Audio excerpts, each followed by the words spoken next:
ओम नमः सिद्धेभ्यः। ओम नमः सिद्धेभ्यः। ओम नमः सिद्धेभ्यः। मंगलम भगवान वीरो मंगलम गौतमोमुनि मंगलम कुंद कुंदाद्युम जैन धर्मोस्तु मंगलम सर्वमंगल मांगल्यम सर्वकल्याणकारकं प्रधानं सर्वधर्माणां जैनं जयतु शासनं जैनं जयतु शासनं। देह छतां जैनी दशा बरते देहातीत ते ज्ञानी ना चरण मां बंधन हो अग्नि ते ज्ञानी ना चरण मां बंधन हो अग्नि।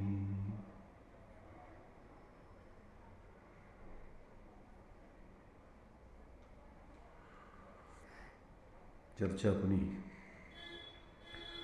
श्रीमद् राजचंद जी के वचनामृतों का संकलन जो विराग सरिता नाम की छोटी सी पुस्तक है उसके माध्यम से यहाँ पर चल रही है। अभी अपनी यहाँ 172 तक के वचनों की चर्चा हो गई थी। इसके आगे के वचनों के संबंध में विचार करते हैं।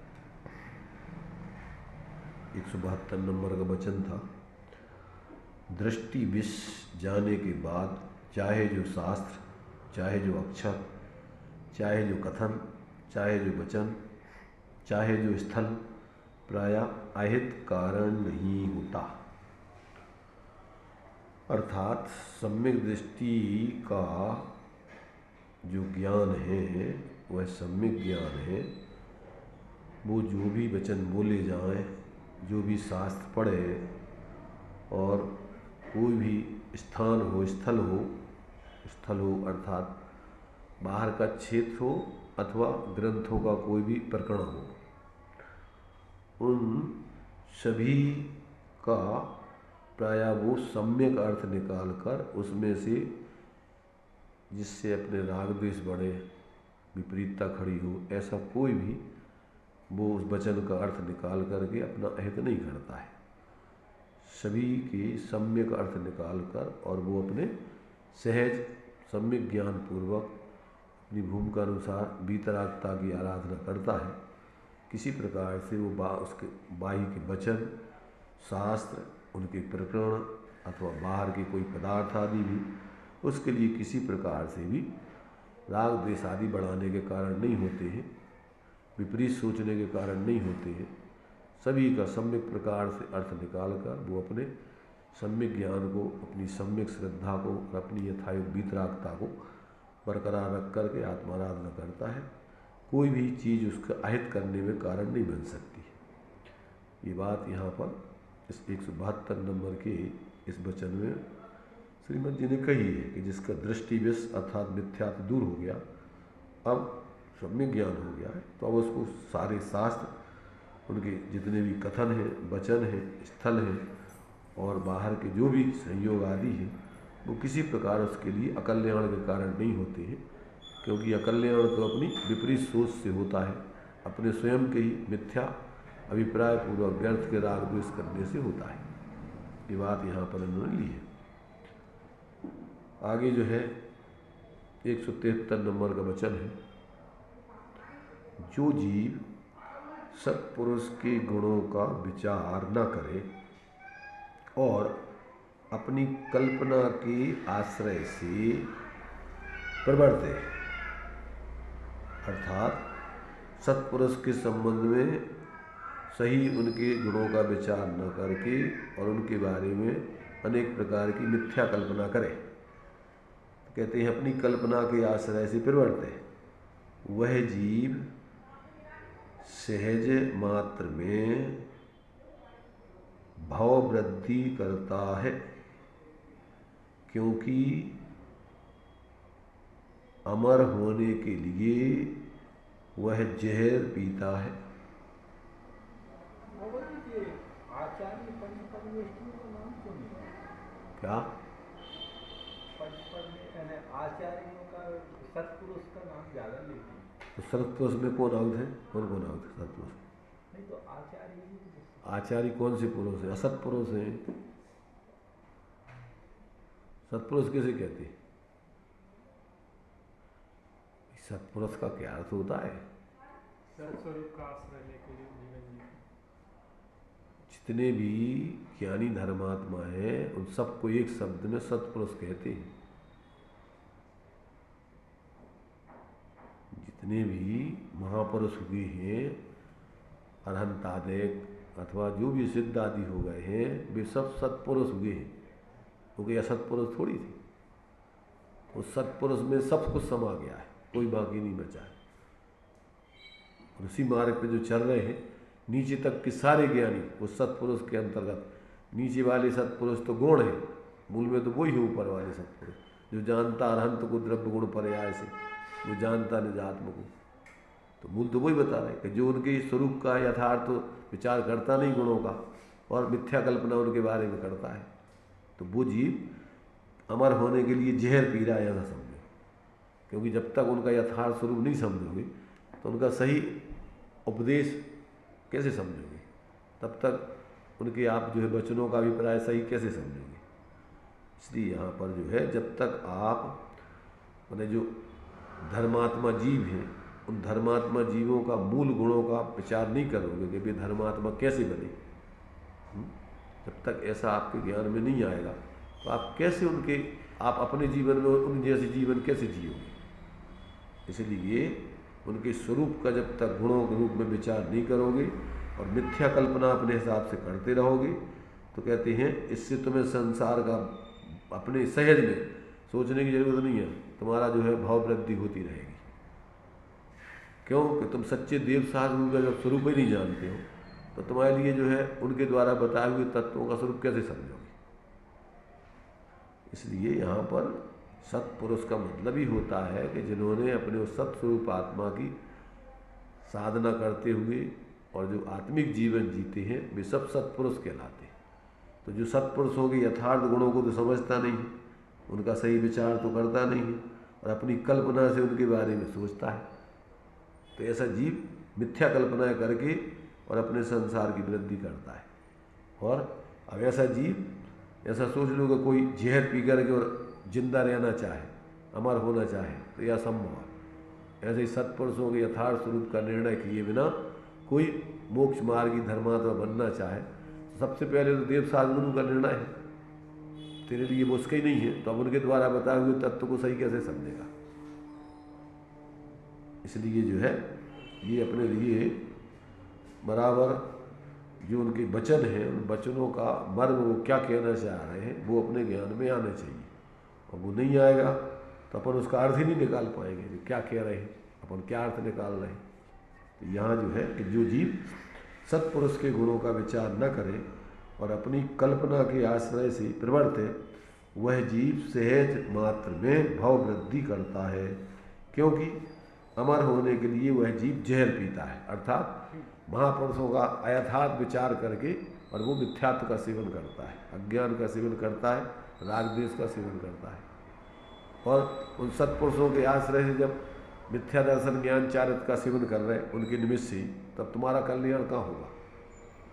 जहाँ पर बोलते हैं कि अन्य स्थानों में अपन कहते हैं क्या करते हैं, पाप करता है जी, हाँ, और धर्म स्थान में धर्मात्माओं के सानिध्य में आकर के उन पापों का त्याग होता है। जब धर्म स्थानों में धर्मात्माओं के संबंध में ही तुम अन्यथा सोचोगे, विपरीत सोचोगे, तो फिर और कौन सा स्थान है जहाँ तुम कल्याण करोगे? दूसरों के बारे में तुम सही कैसे सोच सकते हो? तुम महापुरुषों के बारे में गलत सोचते हो, तो फिर अन्य रागी द्वेषी मोही जीवों के बारे में तुम सही सोच ही नहीं सकते, उनकी स्वरूप दृष्टि से विचार कर नहीं सकते। एकांत से उनकी पर्याय दृष्टि रख कर निरंतर उनके प्रति राग द्वेष मोह करते रहोगे।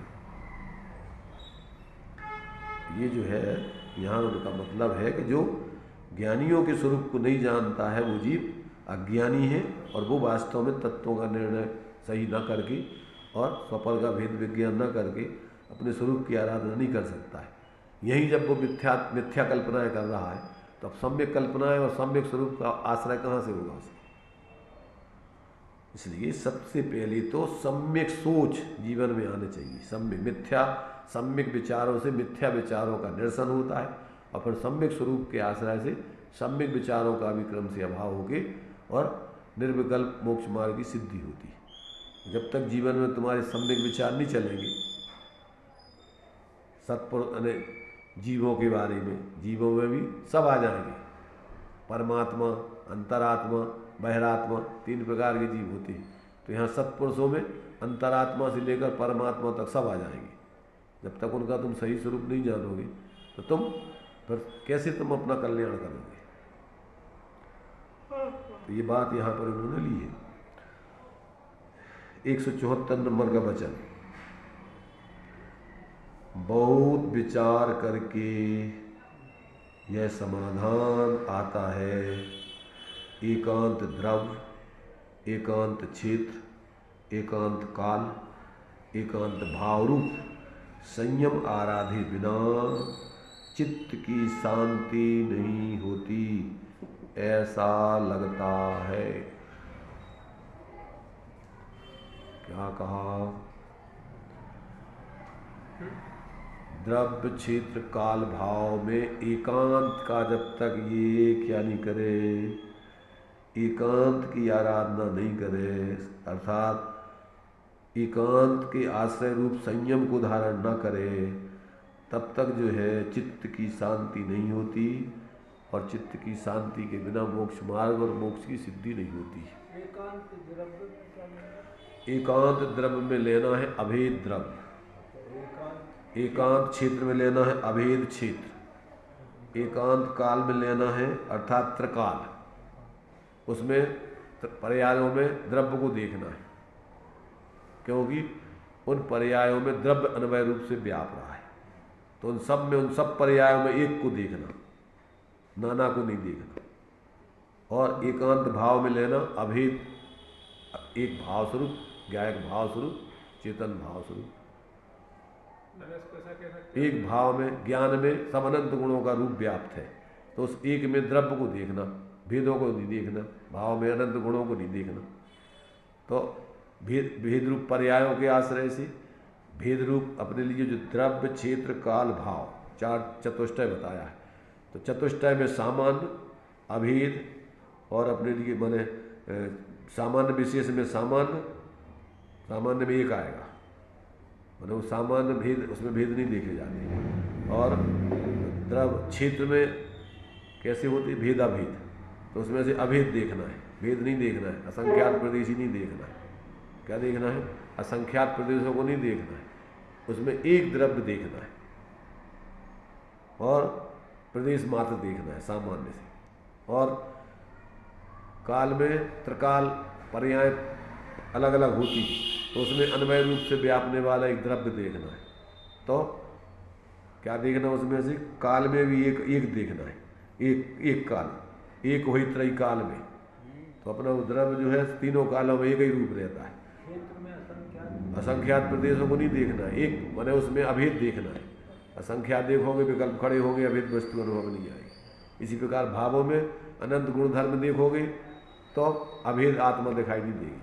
तो उसमें एक देखिए, जानिए, रमदइए, ठौर, समल, अमल, भेदा भेद आदि आदि जितने विशेष हैं उनको नहीं देखिए, व्यवहार का विषय नहीं देखिए, सामान्य द्रव्य दृष्टि का विषय देखिए। इसके आश्रय से तुम्हारे कहते हैं क्या होगा?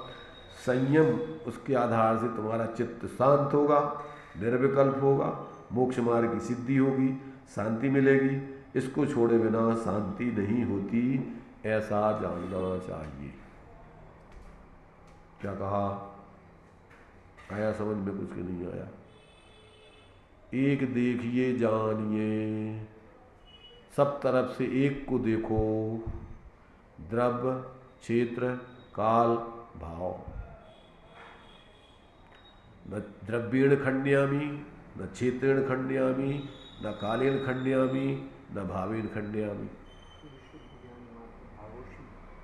पढ़ा कि नहीं पढ़ा? ये बात लिखी है उनने, समझ में आई कि नहीं आई? इसके बिना कहते हैं तुम्हारा चित्त शांत नहीं हो सकता है और चित्त के शांत हुए बिना कहते हैं मोक्ष मार्ग और शांति जीवन में प्रकट नहीं हो सकती है। ऐसा लगता है का मतलब हमारे ज्ञान में निर्णय है ऐसा, और क्या कहें। इसलिए उन्होंने लिखा अनेकांत पण सम्यक एकांत एवं निज पदनी प्राप्ति सिवाय अन्य हेतु उपकारी नथी।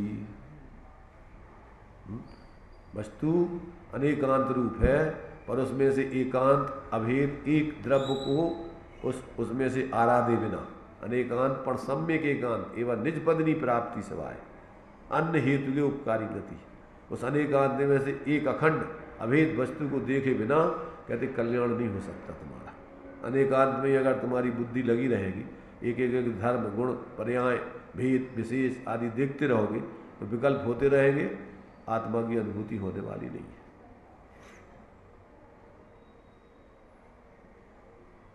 आई समझ में कि नहीं आई? अब इसमें से कौन है? सामान्य विशेष में से सामान्य लेंगे, क्षेत्र में भेदाभेद में से अभेद देखना, भाव में से अपने लिए भूत वर्तमान भविष्य नहीं देखना, उसमें से एक रूप देखना त्रिकाल, काल में से त्रिकाल ही देखना, वहाँ भूत वर्तमान भविष्य की अवस्था नहीं देखना। क्यों? कि सारी अवस्थाएं उसी एक द्रव्य की है, उसमें द्रव्य व्याप रहा है, और भावों में अनंत गुण धर्म है, अनंत गुण धर्मों को नहीं देखना है, उनमें सब में एक धर्मी को देखना है, गुणी को देखना है। तो ज्ञानानुभूति रेव आत्मानुभूति। तो एक ज्ञान में सब अनंत गुणात्मक वस्तु आ जाती है, तो उसमें अनंत गुणात्मक एक वस्तु अखंड देखना, अनेक भावों को नहीं देखना उसमें। तब जाकर के कहते संयम की सिद्धि होगी। एकांत भाव रूप संयम आराधे बिना, ऐसे अपने स्वरूप की आराधना किए बिना चित्त की शांति नहीं होती, ऐसा जानना चाहिए। ऐसा हम अनुभव करते हैं, हमें लगता है, मतलब हम ऐसा अनुभव करते हैं वस्तु स्वरूप का आत्मकल्याण करने वालों के लिए। एक एक वचन में जिनवाणी का सार भरा हुआ है। अब समझने वालों की समझ है कि वो क्या सब निकालते उसमें से। अब उन्हें तो लिख दो बहुत विचार करके मैंने सब कुछ हमने शास्त्रों को पढ़ करके उसमें से सार ये निकाला है। बहुत विचार करके हमने यह समाधान लिया है, यह समाधान है। समाधान जानते हो? निष्कर्ष, सारांश। कल्याण करना है तो ये एक उपाय है तुम्हारे लिए, एकमात्र उपाय। इसको आराधे बिना कहते आज तक किसी का कल्याण हुआ नहीं, होने की व्यवस्था नहीं। चाहे आज समझो, चाहे कल समझो, चाहे आगे जब समझना हो तब समझो, पर ये यहाँ आना पड़ेगा। तो सब में तुम्हें वही देखने चाहिए। समझने के लिए सब भेद प्रभेद हैं, पर अनुभव करने के लिए अभेद है। और सुनो, ये समझ में ही भेद होते हैं, वस्तु में भेद होते नहीं है। बस जब भी तुम ग्रहण करोगे तो अखंड वस्तु ग्रहण कर सकते हो, उसको खंड खंड करके वस्तु नहीं ग्रहण की जा सकती। हाथी की चाहे पूंछ पकड़ो, चाहे सूंड पकड़ो, चाहे पैर पकड़ो, पूरा हाथी आएगा। ऐसा नहीं है कि तुम अकेले पाँव को अलग ले लो और हाथी छोड़ दो। किसी भी खंड से पकड़ो, किसी भी अंश से पकड़ो, पूरी वस्तु ग्रहण होती है। समझ में के लाने भेद किए जाते, समझावे के लाने भेद किए जाते, पर ग्रहण करवे के लाने वस्तु में भेद होते ही नहीं है। समझने के लाने हैं वो भेद, अखंड वस्तु को समझने के लिए भेद किए। अब लोग अलग अलग करत जाते हैं, वस्तु के अंशों में लगते हैं, वस्तु में नहीं लगते। मतलब अखंड वस्तु में नए नहीं होते, काय में होते हैं? उसके अंशों में होते हैं नए। एक देश वस्तु के एक अंश को ग्रहण करने वाला नए कहलाता है। तो अवस्तु में लगते क्या? अरे भाई ये बताओ कि नए जो है प्रमाण है कि अप्रमाण है? तो क्या है? प्रमाण को अंश है कि नहीं है? ऐसे ही लिया। अरे ऐसे ही लिया है तो अर्थ का भाव हुआ ऐसे ही को। कि न प्रमाण है ना प्रमाण है को अर्थ काओ कि कछु कछु नहीं है मतलब वो अंश का मतलब न है। अंश किसे कहते हैं? वस्तु के एक अंश को जो ग्रहण करे उसी का नाम तो न कहलाता है।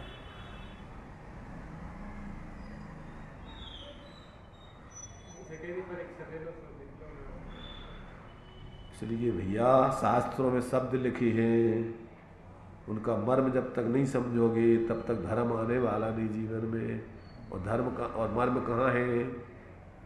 मर्म कहाँ मिलेगा? कौन बताएगा? मर्म ज्ञानियों के हृदय में होता है। जब तक उनके चरणों की उपासना नहीं करोगे तो तुम्हें कौन समझाए उनके मर्म को? इसलिए इन्होंने लिखा है कि भैया जो पूर्व में आचार्य पूर्व में जो तीर्थंकर आदि हो गए वे तुम्हें नहीं बता भी आएंगे। इतने जो उस मार्ग पर चलने वाले साधक हैं वे तुम्हें बता सकते हैं। इसलिए उनसे ज़्यादा महत्व तुम्हारे लिए उनका है। किनका? किनका? बताने वालों का। क्यों कि कोई कितने करोड़पति या अरबपति हो, तुम्हें जो ये फुटपति या तुम्हारा सहयोग कर रहा हो तुम्हें वही सब कछु है। तो भैया हमें तो जे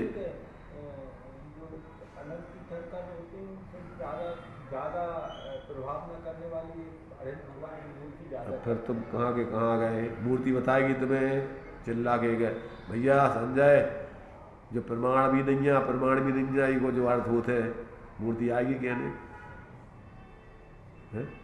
उनने मूर्ति क्यों नहीं लिखी? उनने क्यों लिखा सत्य ज्ञानी को क्यों लिखा? अरे भाई अपेक्षाएं हैं उसमें, वो दर्शन पूर्वक जो है निमित्त बनती है ना कि तुम्हारे लिए वस्तु स्वरूप समझाती है।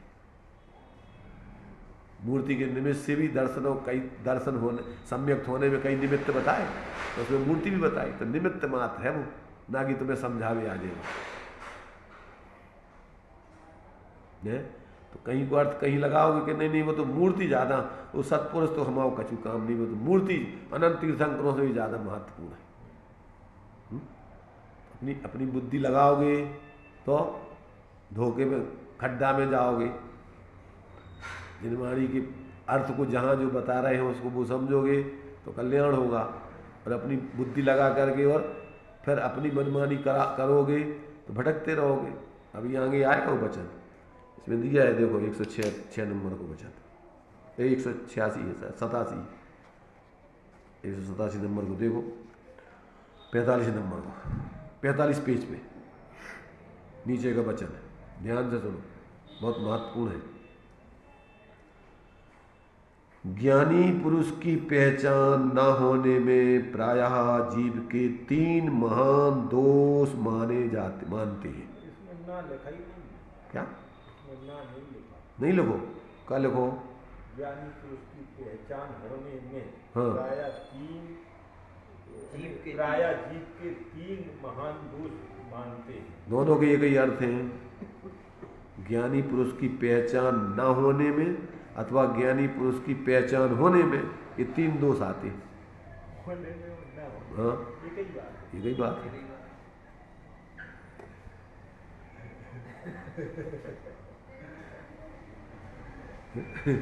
एक नास्तिक को कथन है, एक आस्तिक को कथन है। भाई ज्ञानी पुरुष की पहचान नहीं हो पा रही तुम्हें, ये नास्तिक को कथन है। और ज्ञानी पुरुष की पहचान तुम्हें करने हैं तो आस्तिक को कथन है।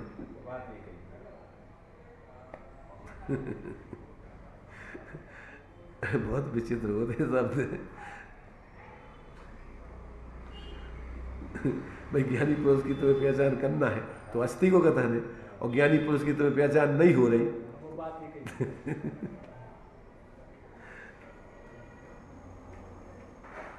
चलो तो आगे चलो। अब जो मूल चीज है वो तो रह गई, होने और नहीं होने में अटक गए। तो जो दोष मूल में है वो समझने पर हूँ।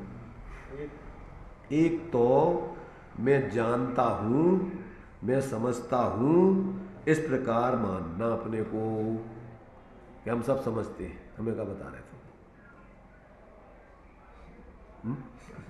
तो ज्ञानी पुरुष से ज़्यादा अकल अपनी लगाना ये तुम्हें ज्ञानी पुरुष को पहचानने नहीं देगा।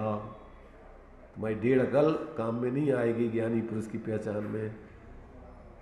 जितनी है उतनी अकल अगर लगाओगे तो समझ में आएगा कि भैया अब हम नहीं पहचान पा रहे, या अब हम में इतनी समझ नहीं है कि हम सब चीज़ों के अर्थ निकाल पाएँ। तो विनम्र होकर के कि जो तुम बताओगे वो हम समझेंगे, अभी हमारे पास नहीं है उतनी बुद्धि। क्योंकि बहुत विवक्षाएँ होती हैं, क्या बता रहे, कौन से प्रकरण में बता रहे, उसका क्या प्रयोजन है, वो अपनी समझ में नहीं आएगा। अब इतने अगर अभी देखो, अब अगर ये ना अगर इसको अर्थ नहीं खोले दो ही तरफ से, तो बताओ क्या करेंगे लोग, मिटाएंगे कि लगाएंगे दूसरों से? अगर हम ये कहें कि भैया जो ना उसमें तुम कहो कि नहीं तुम्हें नहीं लिखो, तुम्हें लिखने हैं कहीं में मिटाऊँ नहीं, कौन सही है? श्रीमती का एक बोल है ना, ज्ञानी के सब सफल होते हैं, असफल होते हैं, अज्ञानी के सफल होते हैं। विवक्षा दूसरी है। नहीं वो माने समझ कैसे ज्ञानी के सारे कार्य असफल होते हैं या अफल होते हैं, और अज्ञानी के सारे कार्य सफल होते हैं। सामान्य अज्ञानी तो जरूरत की कैसी उल्टी बात है। अरे सफल तो ज्ञानी के होने चाहिए, अज्ञानी के निष्फल या अफल होने चाहिए। कहते भैया वो अर्थ वो नहीं होते। सफल को मतलब सफल नहीं है, सफल को अर्थ होता है फल सहित, आकांक्षा सहित, कामना सहित। फल की आकांक्षा से प्रत्येक कार्य को बिना आकांक्षा, बिना फल की आकांक्षा के नहीं करता। मंद से मंद बुद्धि भी प्रवृत्ति बिना प्रयोजन से नहीं करता। तो कोई ना कोई हमें काम है नहीं से का लगा उसमें कि हमें तो बैठे स्वाध्याय भैया, अब ये तो ग्रंथ तो ये कोई पढ़ ही नहीं रहे आचार्यों को, ये तो पता नहीं वो कौन सी पुस्तक रखे हैं, अब इसे हमें का मिल रहे। अब तुम्हें दिख रही वह पुस्तक, परंतु वह पुस्तक नहीं है, वो सब ग्रंथों का मैंने सार निकाल के निचोड़ है। अब जो कौन समझेगा, जो ज्ञानी समझेगा। अज्ञानी तो जा सोचे इतनी सी पुस्तक इहो का पढ़ने पर आचार्यों के ग्रंथ पढ़ो सब, और ये मैं तुम्हारी भाषा में लिखो है सब चीज़ें, और तुम्हारे जीवन में कहाँ कहाँ गलतियाँ हो बे निकाल के लिखी हैं। तो अब अभी हो इसको कौन समझे अपन को। और अगर तुम्हें विश्वास के भैया अरे ये तो जैसे बे भी कछु आचार्य तो हती नहीं है, और जे भी का इनको कछु ठिकानो अगर का क्या नहीं तो का हुई है, मानो ही नहीं तुम, अपनी अपनी तानोगे।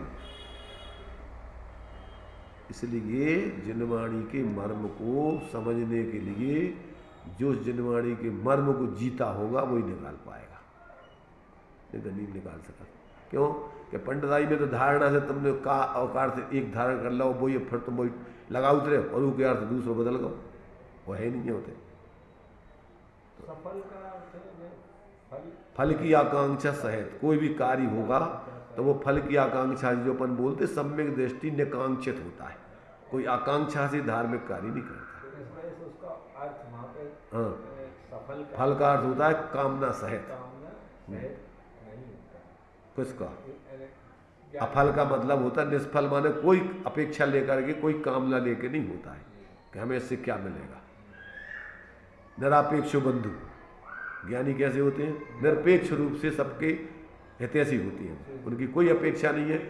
हाँ, कोई कि हमें इनसे का मिल जाए, हमें इनको उपदेश दिया तो हमें का मिले।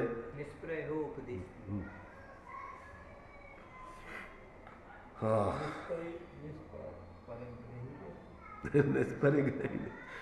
निष्प्रय होते हैं, कामना से रहित होते हैं, कोई आकांक्षा रख करके वो प्रवृत्ति नहीं करते। निष्परिग्रही का मतलब होता है 24 प्रकार को परिग्रह से रहित। परिग्रह 24 भेद त्याग करें मुनिराज जी। तृष्णा भाव छेद घटती जान घटाइए।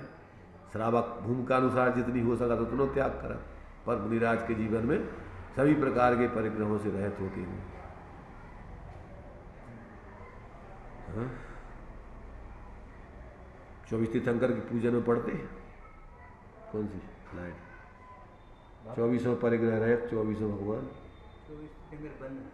अरे हम वंदना कहो, पूजा कहो, ये कई बात यार। वंदना का कहो, अनुराग गुणानुरागासु पूजा और गुणानुरागासु वंदना भक्ति। जो बाबा जी अभय जी ने लिखी है भारन जी की है। भारन जी की, हाँ 24। अपन शब्दों में उलझ गए। पूजा कहो, वंदना कहो, भक्ति कहो, स्तुति कहो, सबके एक ही अर्थ होते हैं मूल में। तो लेकिन आज रूप सबके बदल गए। देखो आज बदल जाए चाहे कभी बदल जाए, अपन को तो जिस अर्थ में उनने मूल में लिखी है वही अर्थ निकाल ले।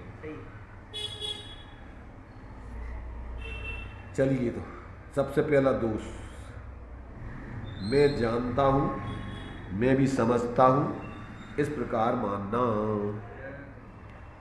ज्ञानी पुरुष की पहचान होने अथवा ना होने में प्रायः जीव के 3 महान दोष माने जाते हैं।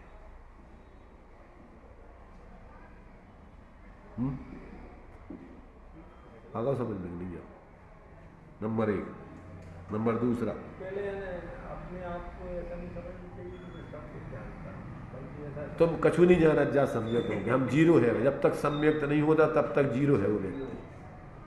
बिना आत्मबोध के कछु जाना थे जो ही सबसे बड़ा खतरा है। वो कुछ नहीं जानता, शून्य। क्यों? कि जानना आत्मज्ञान ही ज्ञान है, शेष सभी अज्ञान। जब तक आत्मबोध नहीं भाव तब तक जो कछु जाना वो सब तुम अज्ञान है। मान सका थे सो यहाँ से कैसे मान सका?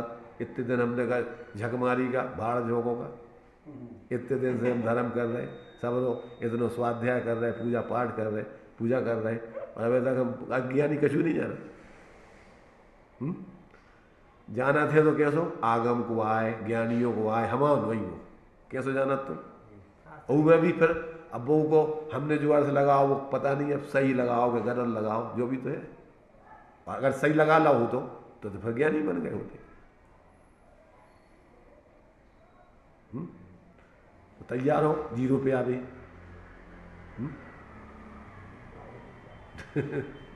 अबे क्या है वो? क्या वो अलग चीज है? सुनो, अरे रहने दो यार, तुम अपन डिस्टर्ब मत हो, बोलो मत, अपन डिस्टर्ब मत हो। चलो अपन समझ रहा जी में फायदा है, दुनिया के चक्कर में अपन अपनों कल्याण छोड़ दे। समझ रहे? अब तुमको ये 2 जने हदे से एक सो रहा हो और एक वो कह रहा हो देखो हम 1 घंटा होगा उसको देख रहे हैं, जो सो ही रहो जब से। नहीं उन्हें सो तो लाओ कम से कम, इतना तो होगा। तू तो ना समझ पाओ ना सो पाओ, 2 ही दिन से इसे जो है अपन जो है स्वाध्याय में बैठे एकमात्र आत्मार्थ, कहीं इधर उधर, जैसे रास्ते में घोड़ा चलता है तो उसकी आंखों पे 2 तरफ पट्टो लगा दो जाते हैं। नहीं इधर उधर देखा नहीं कि वो चल ही नहीं पाएगी रास्ता पे, तो वो स्वाध्याय हुई नहीं पे उनको उपयोग। क्योंकि उपयोग तो एक ही है, और तुमने होता है उपयोग लेगा सोचते हो समझने पे कहा निकल गए। सबसे पहले अपनी जीरो पे आ जाना, जीरो ही है मानने। जब तक अपन को वास्तव में सम्यक ज्ञान नहीं है, आत्मबोध नहीं है, तब तक क्या समझ रहे तुम? तुम्हें खुद ही पता नहीं है जो सही है कि गलत है। अगर जो आ जाए तो फिर तुम बोध ज्ञानी बन जाओ। अरे भाई बंद करके बैठा करो स्वाध्याय में। अरे भाई हम ये कह रहे हैं कि अभी कोई जरूरी नहीं है, जिसके लाने समझ जी है वो अपन कर रहे पहले भी जो समझा रहे। इतने आगे आ गए तो इतने फिर सबको उपयोग निष्ठा करो तो होते उनको अगर व्यवस्था करने तो नहीं रहो बाहर आ गए, इतने मत बैठो। इस समझ जी भी तो सही समझा रहे, स्वाध्याय में कोई घंटी बच जाए कराते प्रवचन भी। समझ जी को मान रहे, समझ जी की मान रहे थे।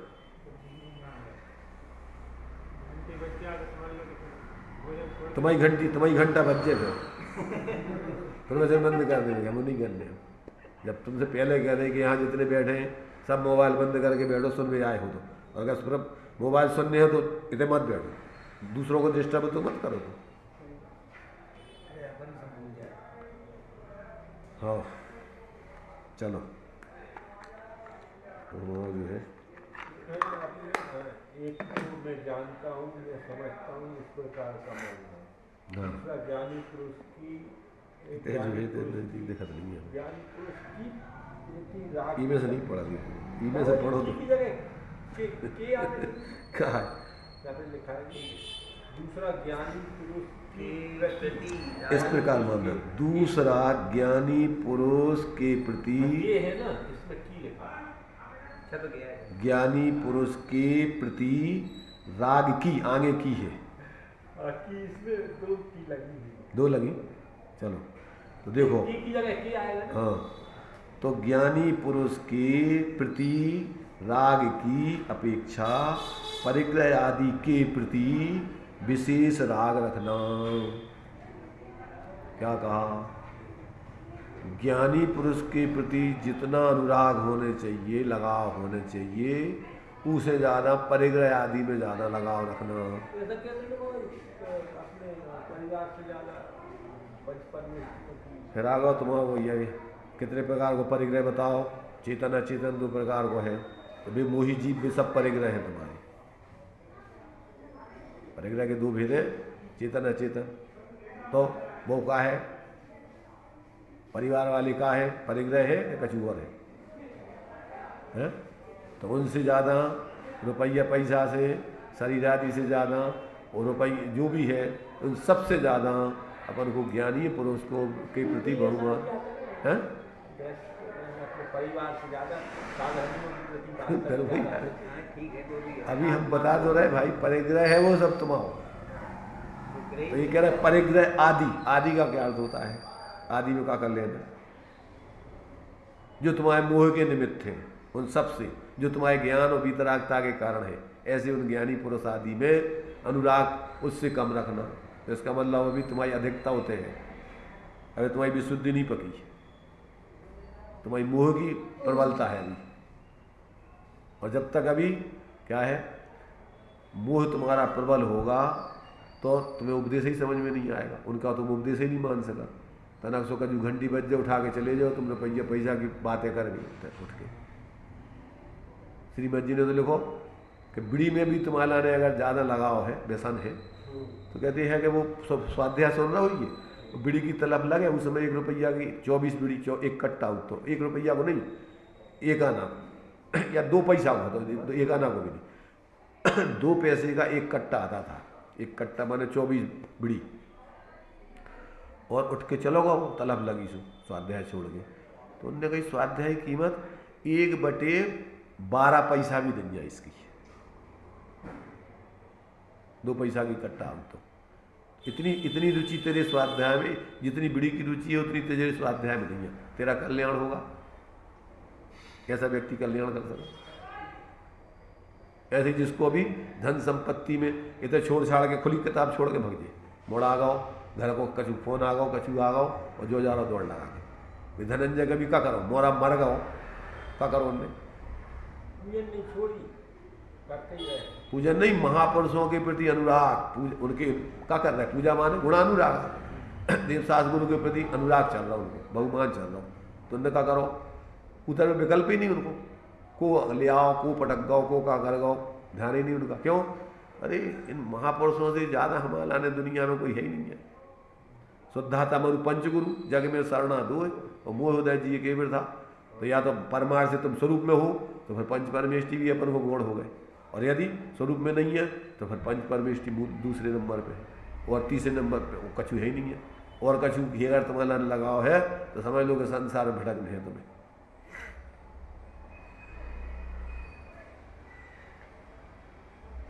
किसकी समझ में आएंगी ये बातें? किसको समझ में आएंगी? जी के लाने अब कल्याण करने की इतनी तड़प हो कि मौत की कीमत पे अभी हमें कल्याण करना, मौत आ जाएगी तो हमें चिंता नहीं होगी। की कीमत पे भी मृत्वा को अतुहली से मर पच करके भी हमें ये काम करना है। हमें मर आयु आ जाए तो भी हमें डर नहीं, हम तो जो समझना चाहते हैं। कौतूहल माने खेल खेल में जिज्ञासा, बस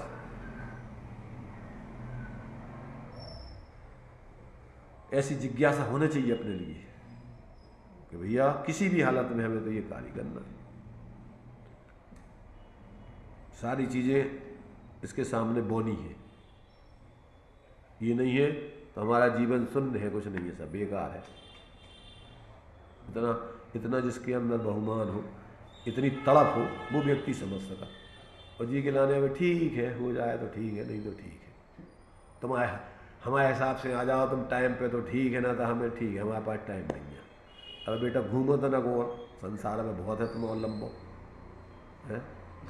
तुम देव सास गुरु को अपने हिसाब से चलावो चाह रहे, उनकी अपने हिसाब से सुनवो चाह रहे, अपने फालतू के टाइम में सुनवो चाह रहे। तुम्हारे पास इतना महत्वपूर्ण टाइम नहीं है ये घोषण भी होते हैं गिलाने कि तुम इसे ज़्यादा महत्वपूर्ण तुम्हारा होते को टाइम है। हमें तो होते को टाइम ज़्यादा महत्वपूर्ण है। इस टाइम पे तुम सुनाओ तो सुनेंगे, ना तो नहीं सुनेंगे। क्या महत्वपूर्ण है तुम्हें?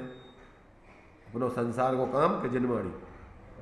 अरे जहाँ मौत की कीमत पे भी सुनने तैयार होगा कि हमारे लिए मौत भी आ जाएगी तो भी हम उस तरफ नहीं देखेंगे, हम इसकी ये सुनेंगे जिनवाणी। पात्रता कैसे कहते हैं? इतने दिनों से जिनवाणी सुनने के बाद उसके प्रति तुम्हें इतना बहुमान नहीं हो कि 2-4-5 मिनट ज़्यादा हो जाए, आगे पीछे हो जाए और तना कहीं में फिर फेंक फाक के चले जाओ। तुम घड़ी देखने लगो, घड़ी बताऊँ लगो, उपदेश आता हूँ। आ रहे थे वहाँ से भाई साहब से हम जा रहे हैं, और रुक जा, तो हमने कहा काम है, मुझे रुकने चाहिए था। हम क्या बताएं, तुम जानो। उनने कही नहीं की तुमसे, भी नहीं कहते कि तुम जो काम नहीं दिखा रहा तुम उन जाना थे ना कि अभी संजय की विजय होती है, अभी कभी बोलते थे जो संजय आए जी हमारी भी नहीं मान है, हमें भी जी कह देंगे तुम बड़े तुम भी हमें का फालतू कई नहीं भी जाना थे। मन भज्जू ने कही थी एक बार कि संजय को समझा दियो, तो उसने कि तो हमसे मत कहो जी बात है कि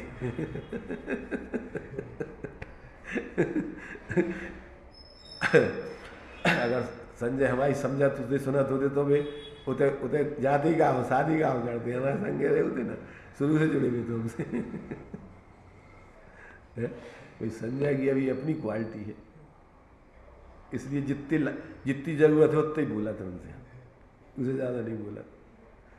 इतना तो समझा था ना भाई साहब भी, भाई समझा थे इतने जो उनके संगे रहे थे तो सबकी क्वालिटी जाना थे नहीं कि डांटने, किसको फटकारने, किसको सिर्फ बोलने, की को क्या करने, की को खड़ो करने, की को बैठाने, की को कान पकड़वाने नहीं है। और अगर थोड़ी गलती होती तो फिर समस्या खड़ी हो जाए, उनको परेशानी खड़ी होती।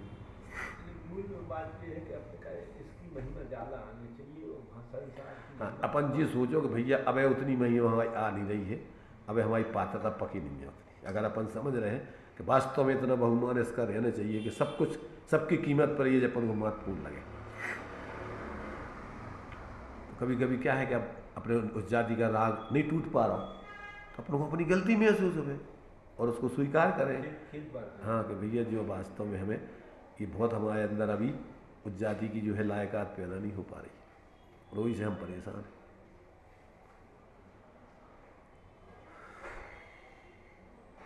चलिए कितने दोष हो गए? एक तो ये मैं तो जानता हूँ और मैं समझता हूँ, वो ये कही है मैं समझता हूँ या जानता हूँ, ज्ञानी पुरुष की ऐसा मानना अपेक्षा परिग्रह की प्रति माने उसका अनुराग, माने राग माने उसके प्रति बहुमान, अनुराग, लगाव, उसको सामान्य परिग्रह आदि से, मोही जीवों से उसके प्रति उसको विशेष होना चाहिए।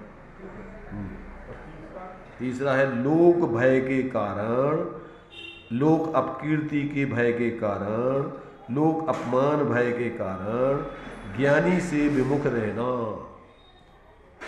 इसमें बाबा जी थोड़ा सा जो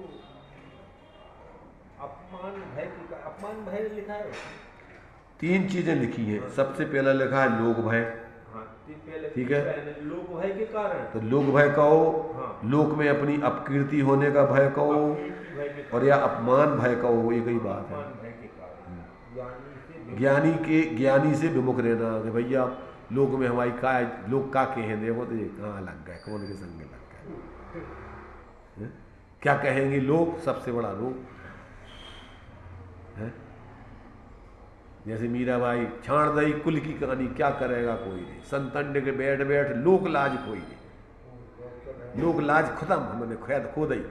कैसी निर्लज हो गई है, देखो तो कैसी वहाँ पर नाच रही है, क्या कर रही है, इतने बड़े घर के खानदान की होकर के क्या करने लग गई है।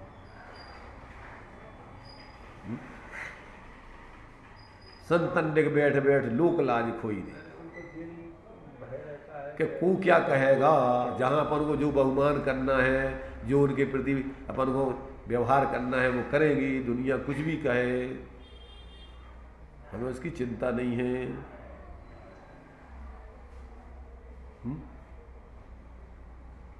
तो ये जो है लोक भय या अपकीर्ति लोक में, या इस प्रकार से अपना जो है लोक में ऐसा क्या नहीं हो जाए, ऐसा अपमान आदि नहीं हो जाए, सबके सामने तुमने हमारी बेइज्जती कर दी, खड़ो कर दो सबके सामने। नहीं तो परीक्षा करते पंडित जी बीच बीच में क्या करते भी, खड़ो जाओ जो सहन नहीं कर पाओ तो भग जाते उनके से कि हम भैया जी एकांत में कहवे तो समझ में आओ, पर ने हमारी सबके सामने बेइज्जती कर दी। तुम्हारी सबके सामने बेइज्जती नहीं कर दी, तुम्हारी सबके सामने बेइज्जती दूर कर रहे थे। जो तुम झूठी इज्जत बना रखी है, उस झूठी इज्जत को तुम्हारा उतार के अलग रख रहे थे उनके सामने। तुम जिस योग्य नहीं हो और उस योग्य तुम अपने को मनवा रहे हो उनसे, तो तुम्हारी झूठी इज्जत को दूर कर रहे, तुम्हारी बेइज्जती कर रहे। तो तुम्हारी बेइज्जती कर रहा है कि बेइज्जती दूर कर रहा है तुम्हारी? तो फिर तुम्हें क्या लग रहा हो, तुम उनके अर्थ को समझ रहे? झूठी इज्जत तुम झूठे लोगों में अपनी ऊंचाई मनवाना चाहते हो, तो हो जाए तुम मौका लिया। झूठे अपने आप को जितने तुम हो नहीं है, वैसे तुम लोगों में नजरों में तुम दिखना चाहते सबकी। पंडित जी क्या कराते, जो ही तो कराते, ज़्यादा तुम फैल गए हो तो उनकी सभी किस पे कहते एकांत में नहीं तुम, क्योंकि सब में तुम्हारी इज्जत हो गई ना, तो अब उस लायक हो नहीं है, तो सबके सामने कहेंगे ना कि तुम उस लायक हो नहीं है। उनके सामने तुमने बता रखी, उनके सामने इज्जत बता रहे, वे तो जान ही रहे तुम्हारी कितनी इज्जत है, पर सबकी नज़रों में हो ना तुम ज़्यादा इज्जत वाली, तो उनकी नज़रों में बताओ ना कि तुम लायक हो नहीं है, अभी लायक बन जाओ तुम। हमारी एकांत में कह दे तो हमें कभी परेशानी, एकांत में क्यों कह भैया तुम्हें कहता ऐसे कोई अपने आचार्य पर दृष्टि देते हैं, तो कोई जो महिलाएं रहती है तो वो उनको दोष बताते, तो अकेले में तो बताते, अकेले में बताओ थे ना, ये तो बता ही नहीं रहे कि हमें लोगों में हमें बहुत दम भरा है इनमें, कब बताओगे कि हम इनसे मान सम्मान चाहते हैं लोगों से, कब बताओगे? अभी तुम बता नहीं रहे, जब तो लोगों को बता रहे कि जी अबे उतना लायक तुम लोग जो इनकी जितनी कर रहे हैं वो इतने लायक है नहीं है जी। तुम बता दो अगर तो भी समझ ले, फिर तुम्हारी नहीं उतारे सबके सामने, फिर भी तुम्हें समझे हैं। ऐसा अंग नहीं है उपगुण कि तुम झूठे फैलते जा रहे हो और तुम्हें मना कर रहे हो, तुम सुन नहीं रहे, तब झूठे ऐसा उपगुण नहीं है, ऊपर तो उगाड़ने पड़ा था कि जो भैया वो लायक नहीं है।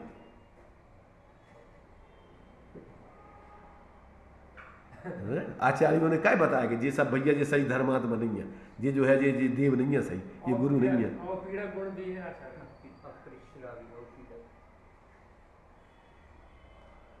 बहुत बहुत सोचने पड़ा था कि हमारे पास है और इनकी दुर्दशा हो जाए, हम नहीं देख सकेंगे। बहुत बड़ी करुणा, बहुत ज़्यादा आत्मीयता है जब ऐसा करा थे। कौन क्या जरूरत पड़ रही, मारो तुम तो अपनी परेशानी सहन करके भी तुम उनकी बेइज्जती भी करोगे, उनको समझ में आ रही है, फिर भी वे अपनी बेइज्जती की चिंता नहीं कर रहे। पर हमारे संग रह के तुम ऐसा अगर तुम्हारी दुर्गति हो जाएगी तो हम तुम्हारी नहीं, उसमें तो दिया है वो, सुनो तुम्हारे से आत्मानुशासन में कि इस भय से कि शिष्य भग जाएगा, हम इनके दोष बताएंगे तो हमारा सम्मान नहीं करेगा, तो उसके दोष नहीं बताए तो उससे तो वो खल अच्छो है कि तुम्हारे बड़ा चढ़ा के दोष बता रहा उस आचार्य से। तो खल माने दुष्ट पुरुष, दुश्मन तो जो दुष्ट पुरुष है वो तुम्हारे जो दोष है नहीं अभी बता रहा, वो अच्छो है। इसलिए तो उनने लिखा ना, किन्ने, कबीरदास जी ने, कि अब क्या है वो, बिन साबुन पानी में, हाँ, निंदक नीरे राख ये आंगन कुटी छवाए, बिन साबुन पानी बिना निर्मल करे स्वभाव। बिना साबुन पानी के तुम्हारी धुलाई बताता है तो उसको पास में दोष बताता है कि मतलब वास्तव में तुम्हारे वो हेते ऐसी है। दोष मतलब इसलिए नहीं कि तुम्हें नीचा दिखाना चाह रहा है, तुमसे दुर्भाव रख रहा है। जब सामने वाला व्यक्ति तुमसे जुड़ा हुआ है और फिर वो तुम जो कह रहे हो वो सुन नहीं रहे हैं, तो फिर बताने पड़े कि भैया तुम जो है वे क्या कर रहे हैं, तुम ज़्यादा बताओ। और या फिर तुम हमारे इसलिए तुम भग जाओ हमारे संग में से, अच्छी बात है, हमें कोई तकलीफ नहीं कि भैया भी हमारे संग हटे ही नहीं, हमारी मानती नहीं है। ऐसा भी है कि कोई दृष्टांत दीजिए कौन सी बात है, जैसे कोई अपने ऊपर कोबरा सांप चढ़ गया हो तो काट लेगा तो उसे तुरंत बता देनी चाहिए कि भैया कोबरा सांप काट लेगा, लगता है तो जैसे कोई अपने से गलती हो जाए उसे तुरंत अब बता देनी चाहिए। तुम बच्चों जैसी बातें करते रहते हो। अरे वही तो कोबरा सांप माने दोष, कोबरा सांप माने क्या है, तो वही तो बता रहा है सो कि तुम्हारे अंदर दोष हो गए, तो वो तुम अगर जिसके सानिध्य में हो ज्ञानी की तो वो तुम्हें सजग करेगा कि भैया जो दोष है। हाँ, अब तुम अपनी सामर्थ्य नहीं निकाल पा रहे, मजबूरी बता रहे, तो फिर तुम अपने को विशेष बतावे को प्रयत्न मत करो जिस लायक तुम नहीं हो। तुम होते वो भी चाहते रहो, वैसे तुम अपने आप को हीन भी बत कहते रहो, तो ऐसे नहीं चलेगा। तो हमारे सामने ही तुम क्या है, बड़ा अपने को बड़ा भी होता उतरो, मान पोषण भी करते रहो और कहोगे नहीं हमारी वो कमजोरी ऐसी नहीं कहलाती। कमजोरी तो उसका पोषण नहीं करो तुम।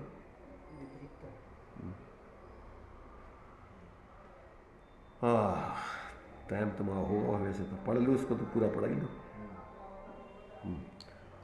तो इस प्रकार कहते हैं कि तीसरा है लोक भय के कारण, अपकीर्ति भय के कारण और अपमान भय के कारण। अपमान भय के कारण ज्ञानी से विमुख रहना, उनसे दूर रहो यार, जी तो भाई बेइज्जती कर दे सबके सामने। क्या होगा कि इससे तुम ज्ञानियों का लाभ नहीं ले पाओगे। तो कहते हैं ज्ञानी के विमुख रहना, ये तीन कारण, देखो ये तीन है, उस मूल का उसका मूल बता रहे हैं। ये तीन कारण जीव को ज्ञानी से अनजान रखते हैं, ज्ञानी की पहचान नहीं होने देते, उसके हृदय तक नहीं पहुंच पाता वो व्यक्ति, ज्ञानी के जैसा व्यक्ति अंदर से नहीं जुड़ पाएगा। और इन तीन दोषों का उपादान कारण उपादान कारण तो एक स्वच्छंद नाम का महादोष है, मनमाने तरीके से जीने का भाव, या अपनी मनमानी तरीके से स्वच्छंदाचार से जीने की जो शैली है, ये इनका तीनों का कारण है। मूल मुखिया वो है, जन्मदाता। जो ये तीन दोष बताए हैं, इनको भी मूल उपादान कारण है स्वच्छंद, अपने मनमाने तरीके से जीने की इच्छा। मनमानी कर रहे कि जिनमानी पे चल रहे। सूचना दे भी आए कि पूछ भी आए हमसे। सूचना देना माने मनमानी और पूछना माने ज्ञानी बहुमान उनका कि हम साहब ऐसा हमारा भाव जाए कि नहीं जाए। और तुम सूचना हम तो जा रहे, ये तुम मनमानी है चल रही तुम्हारी। तुमने तो निश्चित कर ही लो, हमें काय सूचना दे भी आ गए, तो हमसे पूछ भी थोड़ी आए तुम क्या। अगर तुम्हें हम कहेंगे उचित है नहीं, उचित नहीं है तो हम कहेंगे तो तुम मानोगे नहीं है, क्योंकि तुमने तो निर्णय कर ही ला, हमें तो जाना ही है, जाओ हम क्या करेंगे। तो सूत्र रूप में बोलते थे। ज्ञानी तो क्या है कि सारे करा थे, समझ लो तो ठीक, नहीं समझो तो तुम जानो, हम क्या करें उसमें। वे तुमसे सीधी कहें तो क्या है, जैसे भारेली सुना होता है कि जब लड़का बड़ा हो जाते तो बेटा जब हम छोटे थे तो हम इतने बजे उठते, तो कहीं रोजीना तुम ये गीत सुनाओ तो कोई को है कि कोई नहीं, हम अपनी बता रहे हैं कि हम तो ऐसा करते हैं, हम क्या बताएं तुम्हें, हम किसे का कहें। क्यों कि तुमसे डायरेक्ट ये तुम्हें पता है कि अब जी मान्य तो है नहीं है, इसलिए इनडायरेक्ट में समझ जाओ तो ठीक, नहीं समझो तो हमारी इज्जत है, तुम्हारी इज्जत।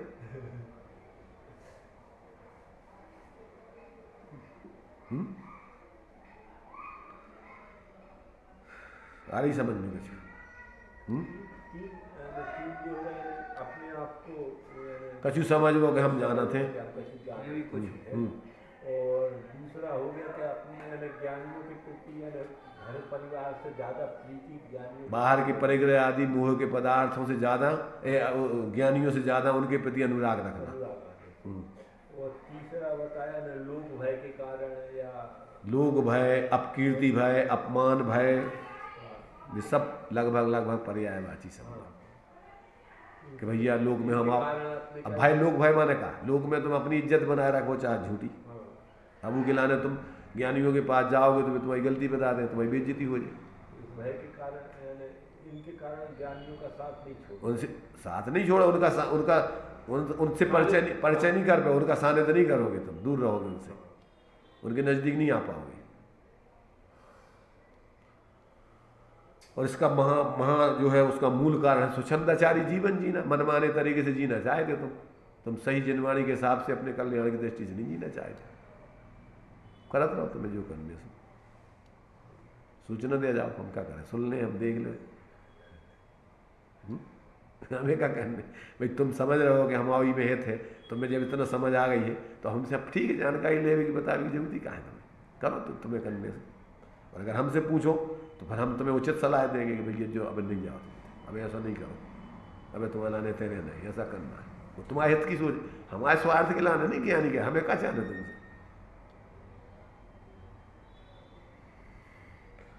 तो ये हो गया, कहते उन तीनों दोषों का उपादान कारण तो एक स्वच्छंद नाम का महादोष है और उसका भी निमित्त कारण है असत्संग।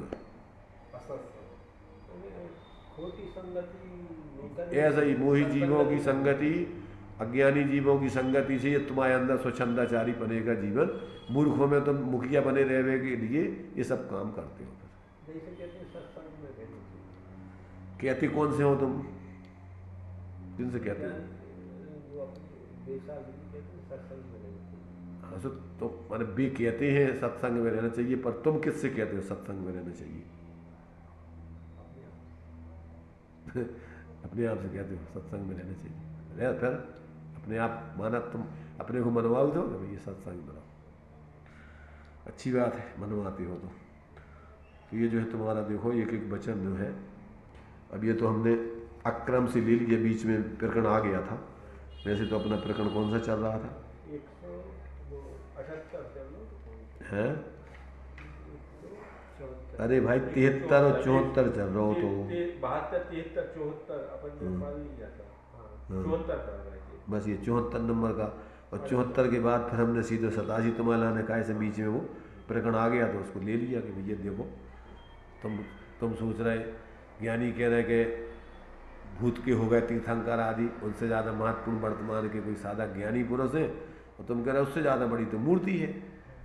कैसे कि वाह, और अनंत तीर्थंकरों से भी ज़्यादा बड़ी है। तब वाह विभाग शायद दूसरी है।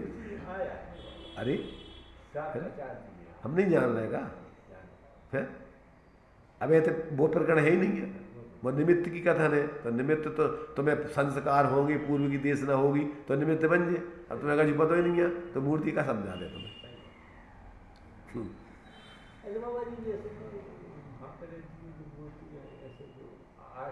अरे कहाँ पे?